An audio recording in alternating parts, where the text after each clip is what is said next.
Thank you, Carol. It's such a pleasure to be here. Coincidentally, the first book, the Chicago book, came out in 2009, and I gave a book talk here. So it's exactly 10 years that I'm back to talk this time. Yeah, not about Chicago, but about New York. And I just want to thank you personally, Carol, for all your support through the years. I really appreciated it.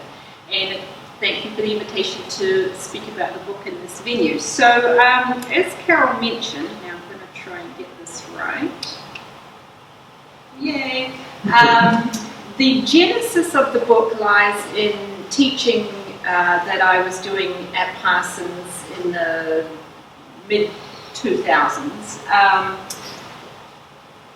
I was teaching a course on New York City urbanism to graduate architecture students, and I was just looking for a source that would talk, give a kind of basic history of Union Square, because as Carol mentioned, for Parsons students, the square has particular significance. It's the place that they identify as their public space, and it's a place where they're often sent out by their professors to do analytical studies or installations. It's really a kind of extension of the campus, so it has a special significance. And I thought, okay, what's a good history I can give them? And I looked around, and I really couldn't find much. There was one particularly good source by the art critic Rosalind Deutsch, who wrote a very provocative article about a series of projections that an artist made in the square. And as a kind of side note to that article, she talked about the recent renovations to Union Square. When I say recent, I'm talking about 1980s, 1990s, and she was producing quite a provocative argument that the renovations were trying to return Union Square to a kind of 19th century origins that were a little bit fictional, that perhaps were trying to memorialize a certain idea of what the square had been and repress other facts about it. And I thought that was really interesting. So I did a little bit more research, and I found, to my surprise, that a very significant figure in American landscape architecture is associated with the square, Frederick Law Olmsted. And I'll talk a little bit more about this later. Olmsted was responsible for creating the kind of plaza area along 17th Street, which you don't see in that photo, beyond the trees. Yet that fact wasn't very well known. I certainly didn't know about it. So those two topics or ideas came together in my mind. I thought, I'm going to write something myself. And I wrote a journal article, which became finally this book over a long period of time. I just want to talk a little bit about the method, if you like, of investigating Union Square. I'm an architectural historian who teaches the history of urban design, so my focus is always the built environment. But the further I got into this topic, the more interested I got in issues of agency and history, issues of the ways in which multiple people are involved in the creation of public spaces, not just the figures that we typically think of, architects, urban designers, perhaps sculptors in the case of this statue, but the kind of layers of agency that go into creating public space. Public officials, private organizations, business groups, and that the focus of the book is really the way public space is co-created as a form of social production. And what I've done in the book is start from the very early origins of the square in its first marking on the page in 1811 to 2000, which was my cutoff, and told a story about the ways in which multiple people created the form of the square and also the social and political associations that it has. So it's a kind of different way of talking about urban design history for me anyway, because I'm not really interested in important key figures like Olmsted, although he does appear in the book. I'm interested in kind of various different figures who hold different social roles, from very exalted to very kind of everyday quotidian roles. So that's the method, if if you will, behind the book. What I want to do today is just talk about 3 particular moments in the life of Union Square. The first 2 are moments in which a physical transition happened. The first is 1872, when Olmsted and Vaux created the plaza at the northern end of the square. The second is the period in the 1910s and the 1920s when the subway concourse was constructed underneath and the whole park was destroyed and recreated.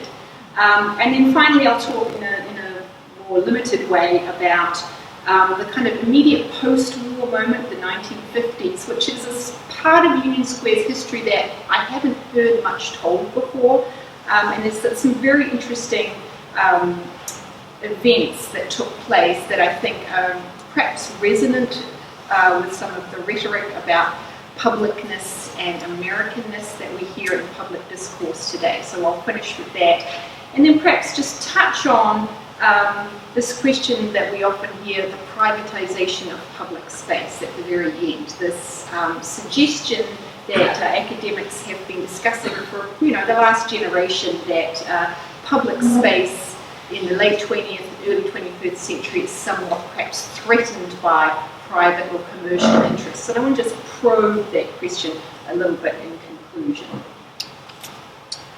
Okay, so the first physical transition that I want to talk about is the transition from Union Square as it was when it was first created in the 1830s to a new version that Olmsted and his partner Vaux created in 1870. The 2 lithographs that you see here on the left-hand side illustrate a kind of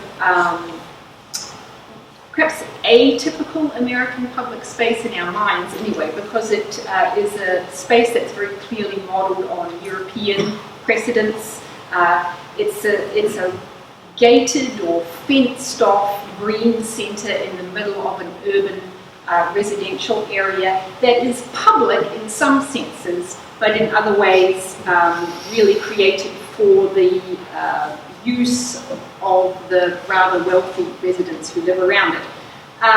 Compared to Olmsted and Vaux's modification, which did away with the fence and created a space that's not about withdrawal from the city, but a space about kind of intensifying urban life by providing a plaza or a forum for public meetings and public discussions.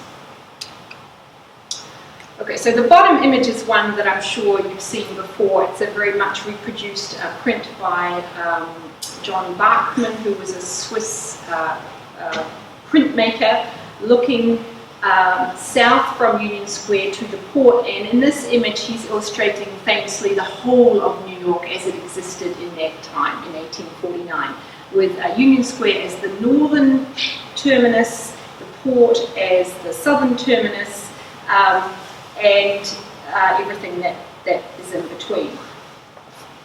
The image of what you see below Union Square in the 1840s is obviously a huge difference to what was projected in the 1811 plan, which you can see a little fragment of above. I think most people are familiar with the fact that the planners of 1811, when they created the grid, did create public spaces within it, and Union Place, as it was called then, was one that was included perhaps really for more pragmatic reasons rather than aesthetic reasons. It was just a conjunction of a lot of streets that would have been rather awkward to work out within a grid, so they kind of left over a rather strange parallelogram that remained undeveloped for several years until the real estate developer Samuel Ruggles, who was most famous for developing Gramercy Park,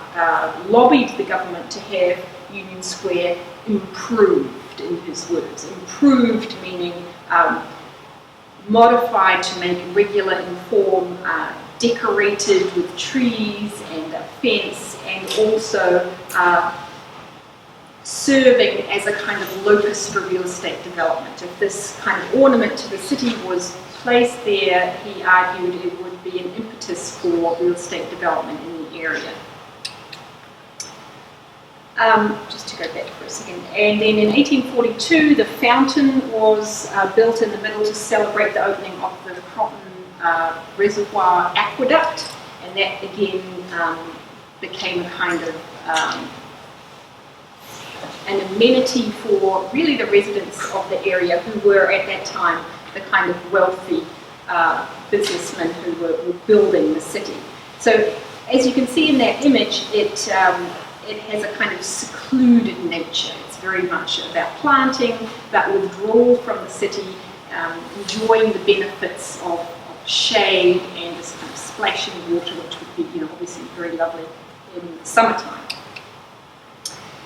The square gained a kind of new public identity during the Civil War, when a series of rallies was held at the foot of the statue of George Washington, which was originally located on the southeast corner of the square, not in the centre as we see it today, and I'll talk about the movement from one location to another in a little bit.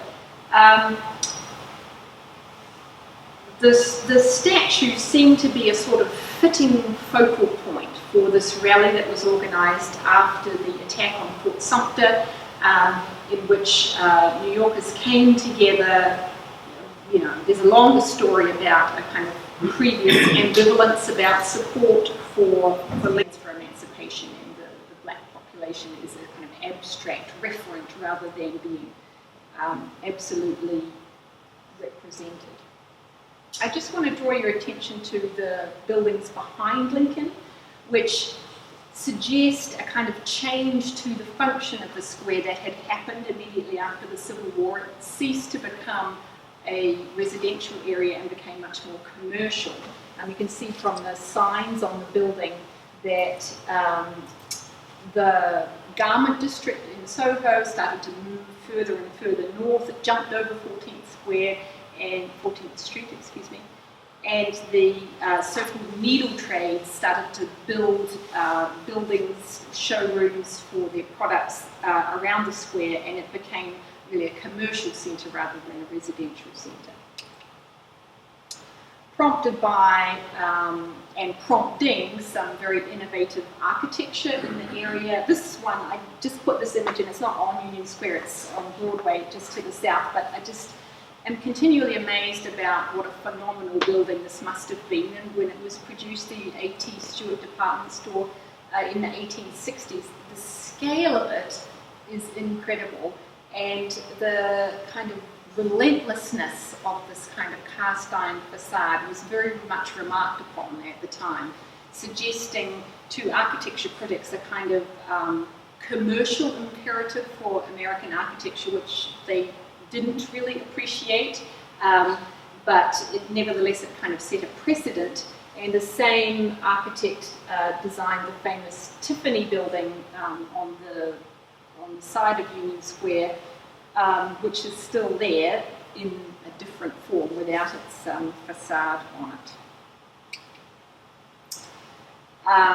To the south, the domestic sewing machine building was created taking advantage of this bend where Broadway meets 14th Street, and I just put that in there to illustrate the fact that the needle trades were building buildings that were monumental in their own right. They had a kind of mimicking of the aesthetic language from Paris in particular, and they were represented by a whole bunch of different buildings around the square that gave it an entirely new meaning, which was about selling luxury, selling mass market luxury at all levels, not just to the very wealthy, but to people who could afford to go in and perhaps buy a dress pattern if they couldn't afford to buy a sewing machine. The change that I alluded to earlier, the construction of Olmsted and Vaux Plaza along 17th Street, was precipitated by the rise of Boss Tweed, which is a kind of interesting fact. Tweed in New York City history has a very negative reputation, obviously was seen as a very corrupt figure, but in fact he was responsible for the renovation of a lot of public spaces in the southern part of the city in a kind of compensation for all the attention that was being given to Central Park. So this is around 1870. When he came to power, he suggested that his constituents, who were people who were living, more in this neighbourhood and not in the middle and northern end of Manhattan, were sort of being left behind with all of the attention that was given to Central Park, and he wanted to renovate all of the other smaller squares, including Union Square, so that people who lived in the vicinity of those squares could take advantage of them. And under Tweed, the Public Parks Department did a sort of partial renovation of the square. The main thing I want to draw your attention to is the fact that they took down the fence around it. So, it was a very symbolic act to say we're going to open it up to people. It's not going to be something that's excluded and locked at certain times, rather it's going to be completely open. This is quite a useful diagram because it shows this is where George Washington was originally located, and this is Lincoln right here. So this was only partially constructed before Tweed was ousted, and when Olmsted and Vogue were kind of returned to their positions as public parks architects, they were left with a kind of half deconstructed park to figure out what to do with. And they wrote a very interesting letter to the Parks Commissioner stating, Union Square has become known as a place where public meetings happen. It's now a very commercial area. The genie's out of the bottle, as it were. We can't stop this. We have to incorporate this new publicness into our design. And specifically, to deal with that, they created the plaza by just chopping off the top of the oval part of the park, expanding 17th Street here, and they're very specific that they wanted that widened area, which they called first of all a muster ground, and then the plaza, to be dedicated to public meetings. So they were kind of reorienting the square away from Washington here towards the new plaza and giving the crowd or the populace a space to be, which is extremely significant because when meetings would happen around the Washington statue, traffic would be held up, there wasn't really enough space, there was a lot of problems. In creating a kind of dedicated public space, they were drawing attention away from the southern end and putting it at the northern end. And Vaux designed, to go alongside this plaza, this what was called a cottage in this rather romantic kind of 19th century Swiss style. As part of Tweed's plan to renovate the downtown parks, he had his architects create cottages in each of the parks, and that was really just a euphemism for a restroom. Vaux's cottage had restrooms in it, but it also had a kind of podium area at the front from which speeches could be given. So it was very clear that this was created as a place where various important public events could happen, speeches could be given, and there was space in front for an amassed crowd. He also created this colonnade along the front of it with these incredible carved kind of finials, and along the top here is a row of 140 what they called oxyhydrogen lamps. And that's significant, obviously, because it meant that you could hold nighttime rallies. You could illuminate the space and have time for people to gather after work, which is very significant. It means that people who are otherwise occupied during the day could be welcomed into this space after work hours, after dark, and rallies that accommodated working people were considered important. It's just another view from a few years later of the incredible Colonnade there, and showing the kind of scale of crowd that the plaza could accommodate.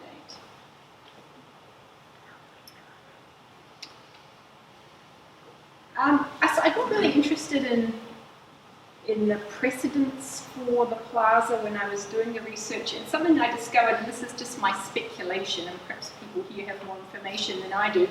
I speculated that another plan that they had made this time for Fort Greene Washington Park in Brooklyn might have been the precedent. This is the plan that they drew up for this park, and here, which is actually on the northern end, is a special area that they dedicated for public meetings, and that was 1867, so just a few years before Union Square. So in my mind, I thought possibly this had been a precedent for the plaza that they created.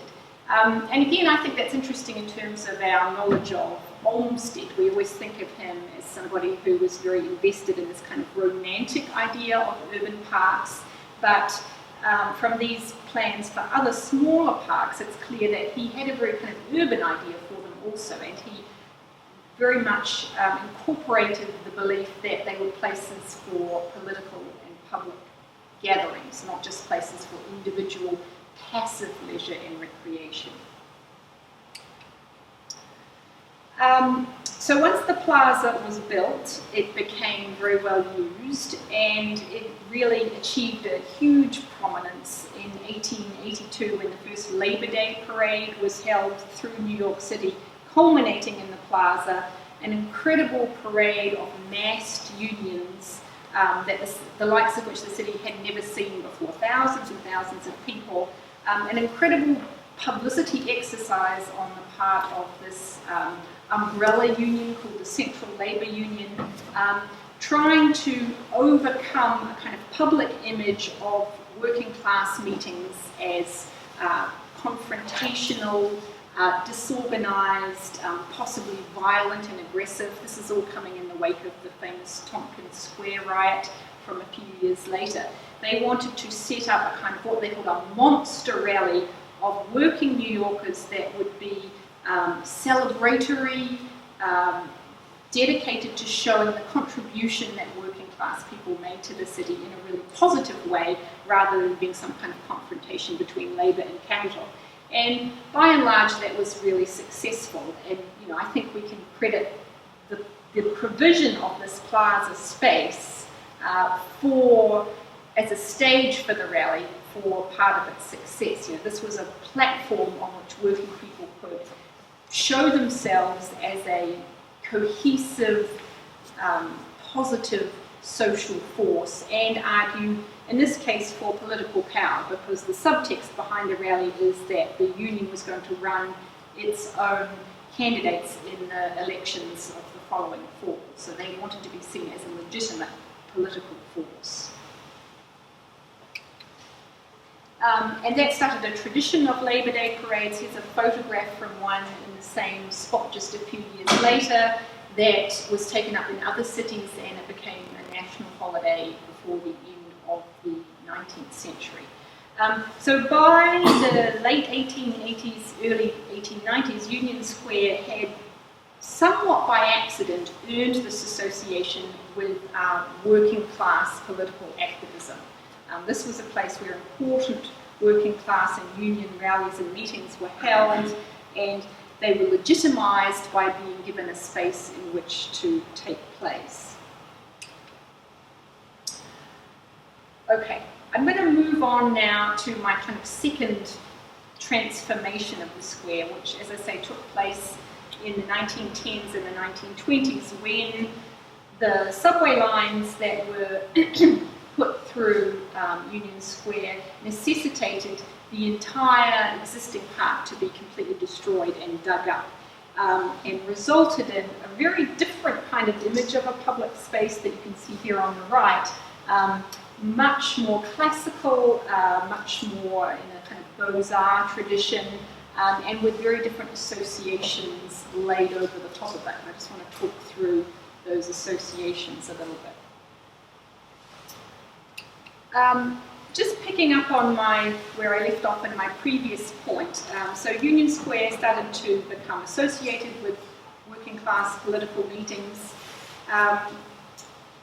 and in the 1890s, this moment of incredible radicalism in American society, it started to become known for quite radical political meetings. So kind of a flip from the Labor Day parade, which was trying to persuade people that unions were essentially conservative, we're all in it together. Starting in the 1890s, when the May Day tradition began, a whole different sort of rally started to take place, which was much more confrontational, not conservative, but rather revolutionary. A lot of the rhetoric that's coming out of these kind of rallies is directly advocating the overthrow of the government and new political systems being put in place. The person up here that you can see is Alexander Berkman, who was a pretty common orator at these May Day rallies, and he's most famous for his attempted assassination of William Clay Frick, which he had spent time in prison for. So he is really a revolutionary voice, taking advantage of this space and obviously drawing large crowds. The voices of these revolutionary people was being heard and communicated, and that started to set off alarm bells that the space was being used to foment radical violence. And a particular event that happened in the square the same year, 1908, really brought that home. The next image I'm going to show is a little bit confronting, so if you are squeamish, I advise you not to look at this one. In 1908, there was a bomb explosion in Union Square at one of these rallies. Like the Haymarket bombing in Chicago, the actual history behind it is a little bit unclear. We don't really know who set it off or why. There's very competing narratives. But the police were adamant that this was the first expression in New York City of anarchist violence, that this was an attentat, a politically motivated bombing, and they blamed someone who they labelled a Williamsburg anarchist as the person who was responsible. We don't actually know. In the wake of this event, there was a lot of suggestion that the kinds of public meetings that had happened in the square needed to be somehow controlled, if not completely repressed. And permits were often refused. Police began underground surveillance campaigns to try and figure out what was going to happen and when the next rally might occur so that they could prevent events like this. And the sort of early years of the 20th century, I think you could say, were a period of incredible conflict about what this plaza space at Union Square meant, who had the right to occupy it, and whether it should even exist at all. In the lead up to World War I, there was a lot of anti-war movement protests, and there were also a lot of labour protests like this one, which was part of a May Day strike rally. So in a pretty extraordinary move, when the United States did enter World War I, the city gave the Navy permission to construct this replica battleship right in the middle of Union Square. And this was possible because all of this construction was happening because of the subway. So there was a kind of excuse that, okay, well, the square doesn't really exist anymore, so we can give it over temporarily to this structure. So this was intended as a Navy recruiting station. It was a scale replica of a battleship called the USS Recruit, and it existed in the middle of the square from 1917 until 1920. There's another image of it here. And it's quite an extraordinary kind of PR event on the part of the Navy. It actually had its own crew, and the crew would come out and swab the decks and do, their hornpipes and all of that kind of thing. So it was a sort of very obvious performance of patriotism in built form that was, very popular because it was so dynamic. You could see different things happening at different times of day. It attracted crowds and people would come and look at it.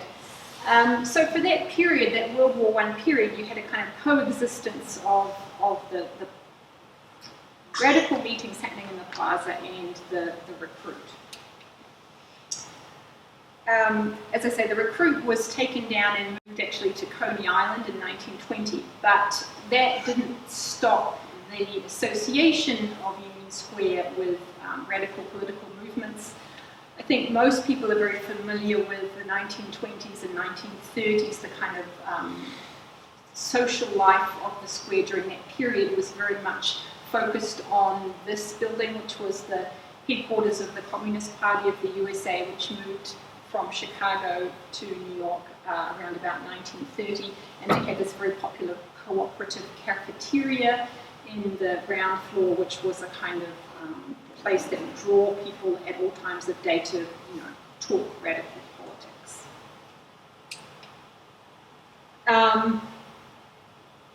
These kinds of demonstrations that I was talking about continued during the Depression in particular.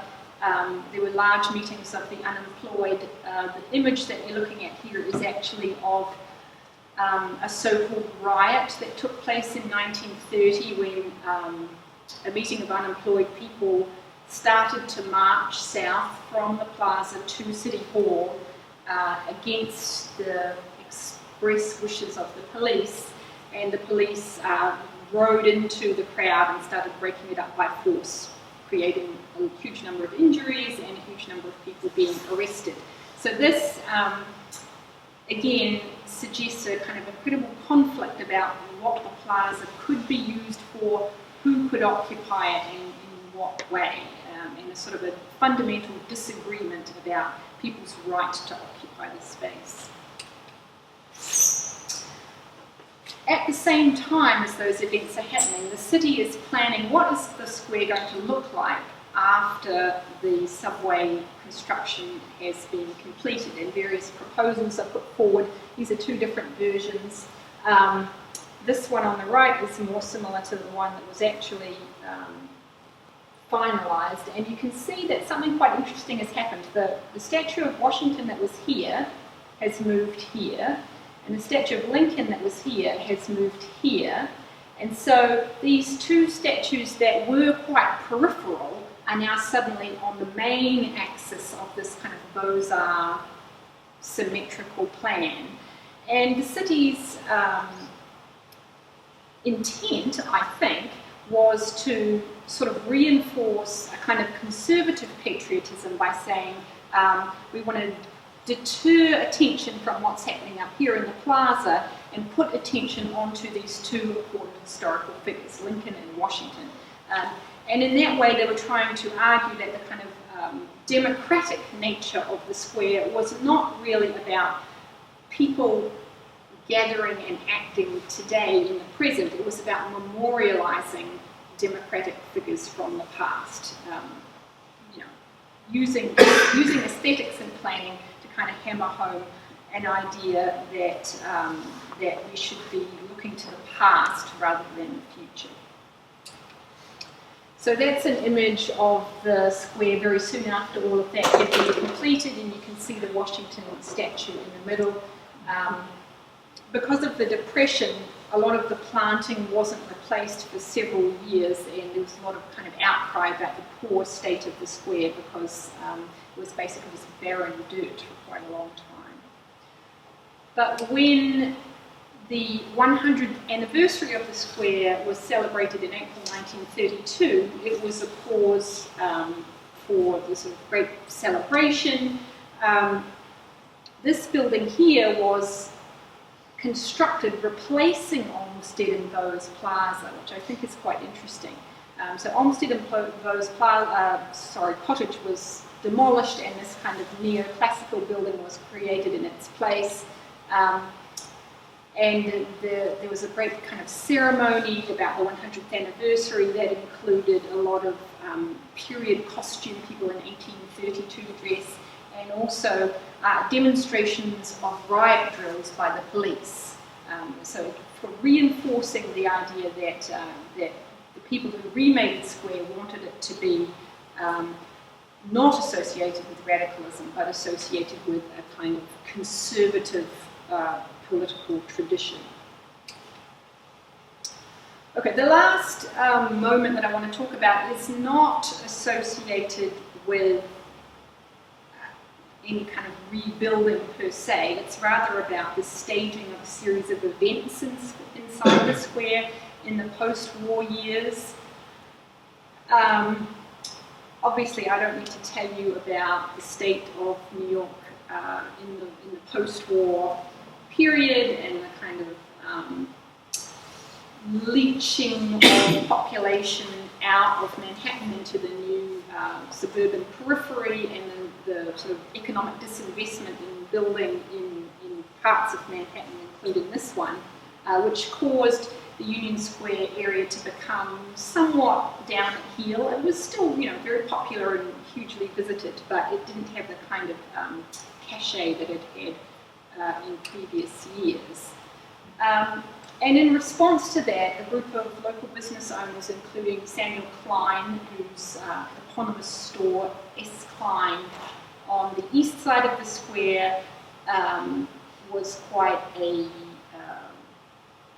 landmark for a long period of time, created something they call the 14th Street Business Association, and they staged a series of events in the square in the 40s, 50s, and early 60s, again attempting to kind of remove the radical association that the square had and give it a new association with a sort of conservative patriotism. Unfortunately, there's not a lot of very good images of these events, so if anybody knows of a great archive of them, please let me know, because I had a lot of trouble finding imagery. This is a very poor reproduction from the New York Times, but it illustrates an event that was created, co-produced by the city and by the 14th Street Association, so a kind of public-private collaboration, for something that was called Loyalty Day. And you notice the date of Loyalty Day is May 1st. So the city gave permission to the business association to occupy the square for about 6 hours during the day for these Loyalty Day celebrations, and then they gave permission to the unions to occupy the square for an hour at the end of the day. So they're very obviously trying to replace the celebration of working class power with a celebration of, again, a kind of conservatism. I just want to draw your attention to the caption here, which says, "The program of Loyalty Day yesterday to mark the rededication of Union Square to Americanism." So in their minds, Americanism could not be something that was synonymous with unions. It had to be synonymous with something that was about business. About what? Business. And there was a number of different iterations of Loyalty Day and different titles. For a period, it was also called USA Day. This is one of the few images I've been able to find. In this particular picture, clowns from the Ringling Barnum and Bailey Circus participated in various events with children. So it was sort of, trying to destigmatize Union Square from this kind of political association and make it family friendly.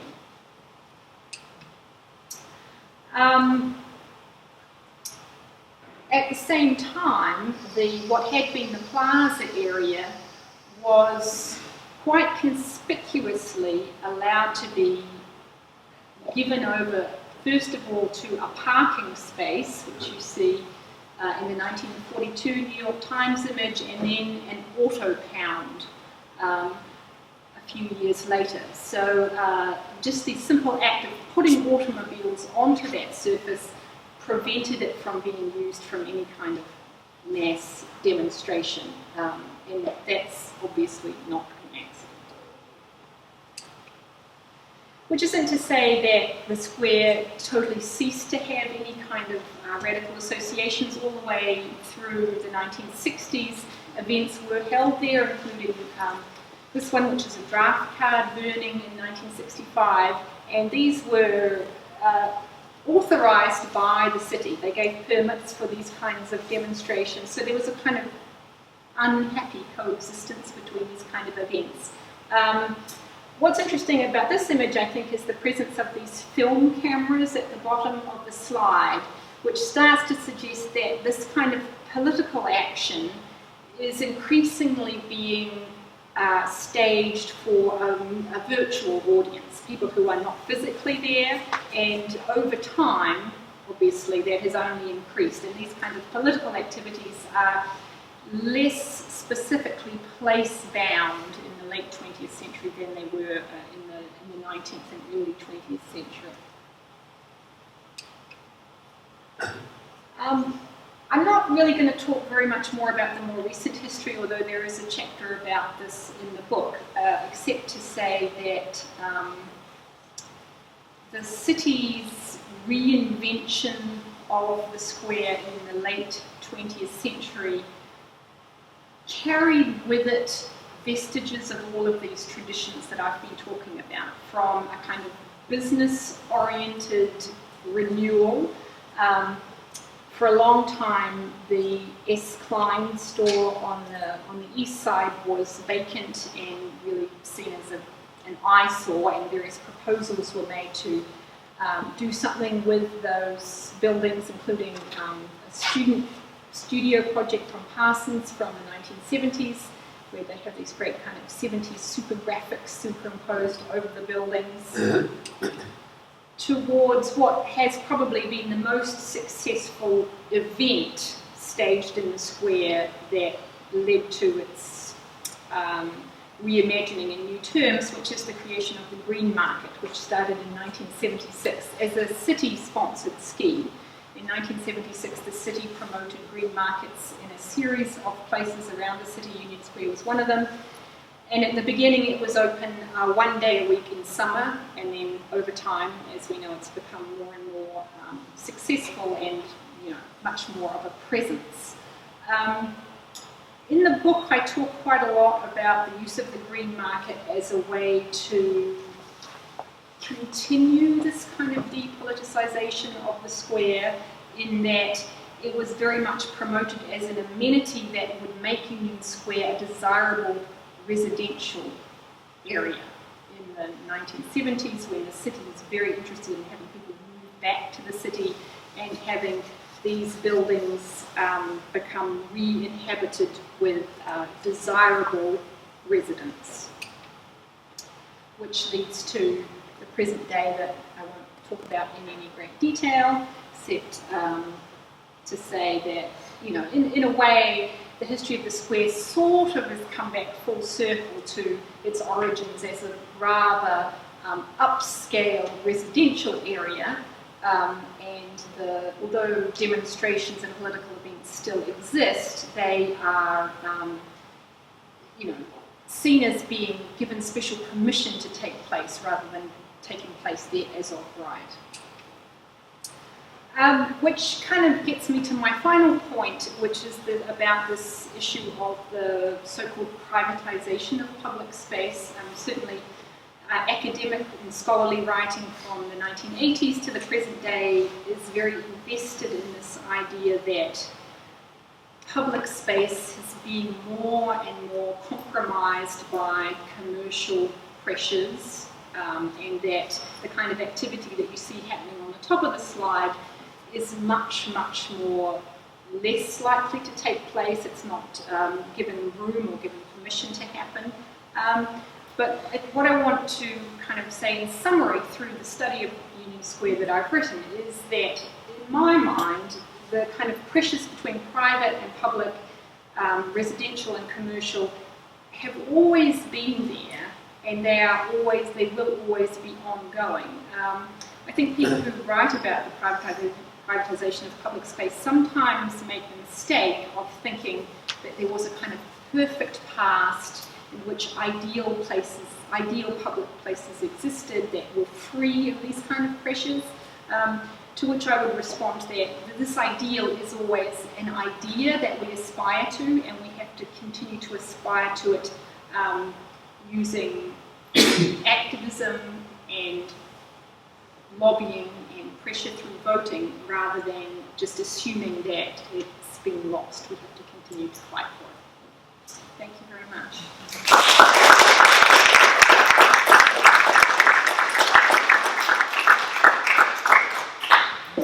There are some questions. Are there questions? I have a comment. Yeah. I worked for city planning in the 70s, and around 75, Con Edison came to city planning, Rusty Moore, and tried to revive the neighborhood. Back then it was like Times Square. Right. It was really terrible. And I remember doing drawings of the park and all that. Also, I think people had the idea that Union Square meant because the unions used to be there, but the name was long before that, and it meant the union of the streets that went to that area. That's right. But most people think it's because of the unions that it's good. Yeah, which is kind of testament to how important those protests were, that people made that assumption. Yeah, Colonnade was a big player, as you've mentioned, in efforts to renew the square, as was the New School University and various other universities in the area. The Colonnade building is so large and overbearing. Does it have a particular history about that, how it got on that site? Yes, but it's not one I know a great deal about, because my periphery is quite limited to the square itself. You've seen the statue of the ultimate protester in the square. Yes, yeah. Yes. There's copies of that statue all over the world. Even in Wellington, New Zealand, where I live, there is a copy of that statue. So there must be some foundation that's going around the world building them. I don't know anything about Which statue? The Mahatma Gandhi. Gandhi.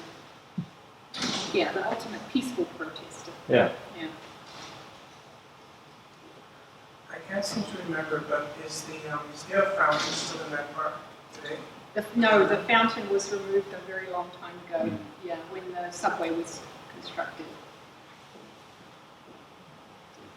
I'm interested in the difference between the street and the square, and how fluid it seems the area of the street was. It's all city space, presumably. Right. Was it governed by different departments? Was there any contested space between the Department of Transportation? Yeah. The plaza itself was always part of the park, so the Parks Department had jurisdiction over it, and they had and have to give permits for any kind of gathering, which is different to a permit you need to occupy the space. So I don't know if you have to do double or something. I don't know. Yeah, but Brian McGrath at Parsons phrased it very nicely, I think, when he talked about the plaza being a kind of third space between the park as a complete retreat from the city, and the street as being ultimate urbanisation. It's the kind of space in between that is for people, but it's not about leisure and passive recreation. It's about conversation. And continuing that idea of the difference between the street and the open space of the park, in the work that the museum did in the Tennant-Haller exhibition, that made clear that the commercial expansion of the city came on the value corridor of Broadway, and ended in 1900 in this analysis, but it was very clear that that Broadway continued beyond Union Square up to 23rd Street and then beyond, and that's also remained an investment corridor. But yet Broadway seems to stop there, which is odd, because Broadway is kind of the overarching theme of New York. We had a book talk by Fran Leiden about Broadway. So do you have a insight into that? I think Ruggles, who was lobbying to create the square, was really aware of that, even though at that time it was the northern periphery, because the original plan for the square was a square, but then people started to get very concerned about the problem of turning the corner, so he suggested making it an oval so that the street could continue to flow fluidly. But as you say, it is an obvious interruption. It doesn't, it has a very different character right there than it has above and below. But interestingly, just in walking around the last few days, Broadway to the north of the square now, to me, has a more sort of leisurely, recreational feel to it as it's getting very compressed. So in a way, the park itself is being funneled north, and that sort of historic traffic artery character that Broadway has is quite chunked off Yeah, at I that wouldn't point. disagree with that, but I think historically, the commercial investment in Broadway retail, Yeah. essentially, as well as the, however many stories above were shops or offices or the lofts and the mixed use that characterized the northern extension of Broadway, north of Union Square. Congress just seemed to ignore Right. the square. It just kept moving. And Ladies Mile was Right. very Tony, and Well, they did demolish all of the residential buildings around it and replace them with commercial buildings. So it was like a bulbous widening of Broadway at that moment. was it commented upon in newspapers? Some people wondered whether it would even continue to exist because it was seen as an interruption to that business impetus, but obviously it had enough value, particularly when the subway was constructed.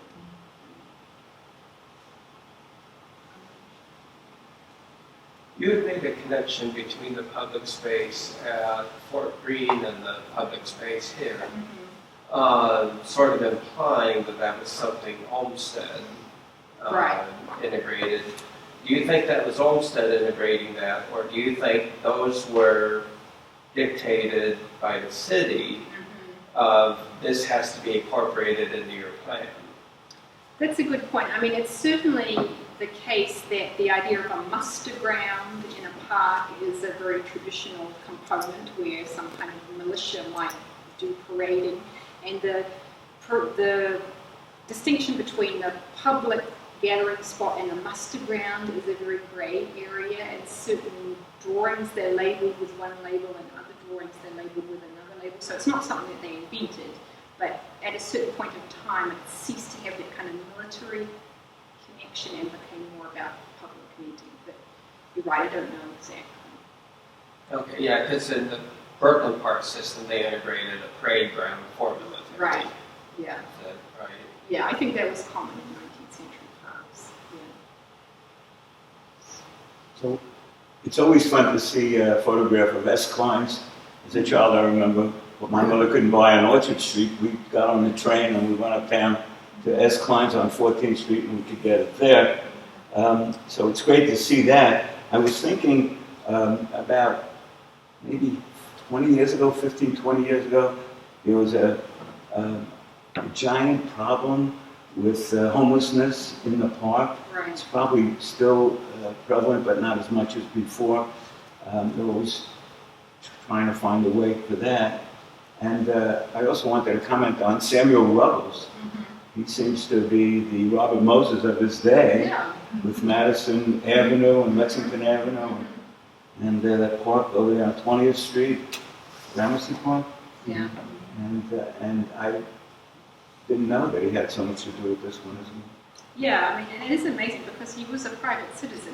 He had no He was in it for the authority, money. really. Yeah, exactly. A real estate speculator, He was but a a very lawyer. ambitious one. Not many people would think to lobby the city to create a park to increase the value of their real estate holdings. That's ballsy. Yeah. What purpose was originally envisioned for the building that's now at the North End of the park? Was it always supposed to be sort of a stage or podium or restrooms? You mean, yeah, God, the The arcade.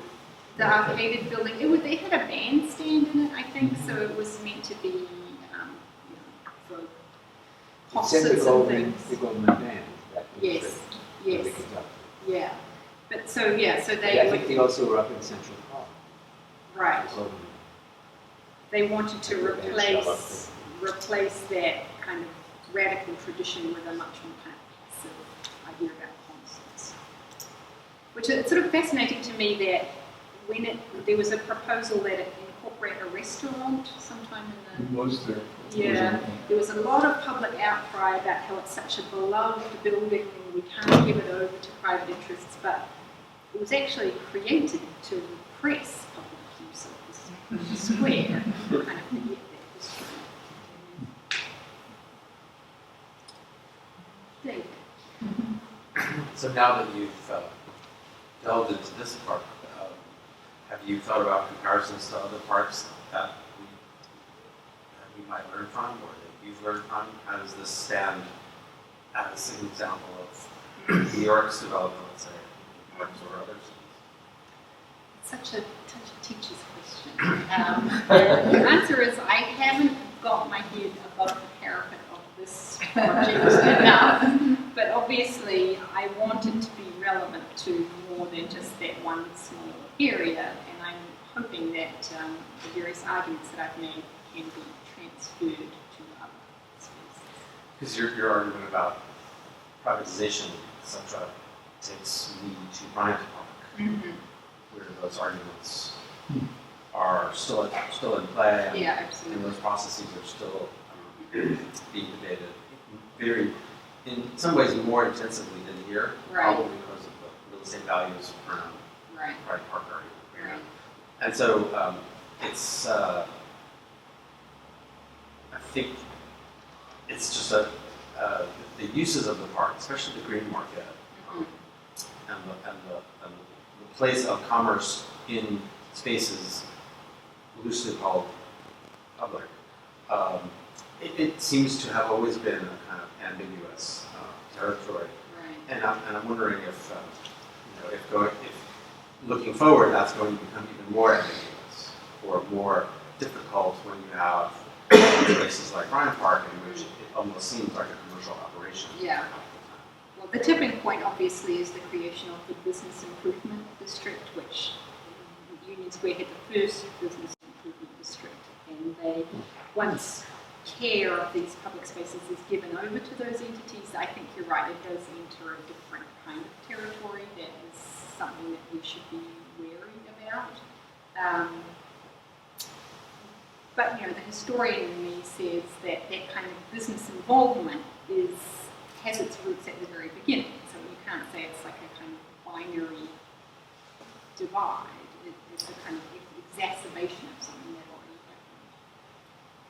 happened. Both Madison Square Park and Bryant Park take no money from the city because they're able to promote events that pay for them.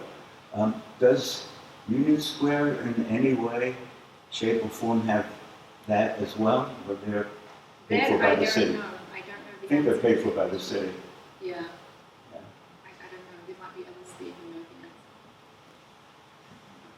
Yeah, that's the first big idea, that was with Colonnade and Western Wall. Right. They're the ones that decided to format it.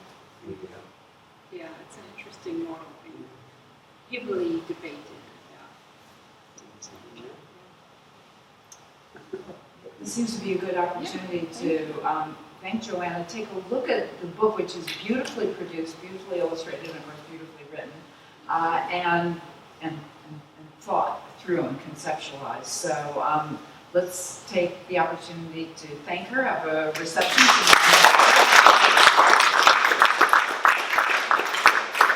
Hi, welcome. Is there anybody here for the first time tonight? Good, well, okay. Oh, then I will introduce myself. So, I'm Carol Wills. I'm the founder, director, and curator of the museum. So there are a lot of familiar faces here. There are a lot of colleagues who have either known Joanna or her work for some time. So at the museum we have book talks, authors talks on a monthly basis, and you found out about them, I hope, on our website or through some other way. Please let me know how you do find out about them so we can spread the word even farther. Let's see, this will be the third talk in a row on New York topics, and we love to focus on the history of New York. It also explores buildings that sit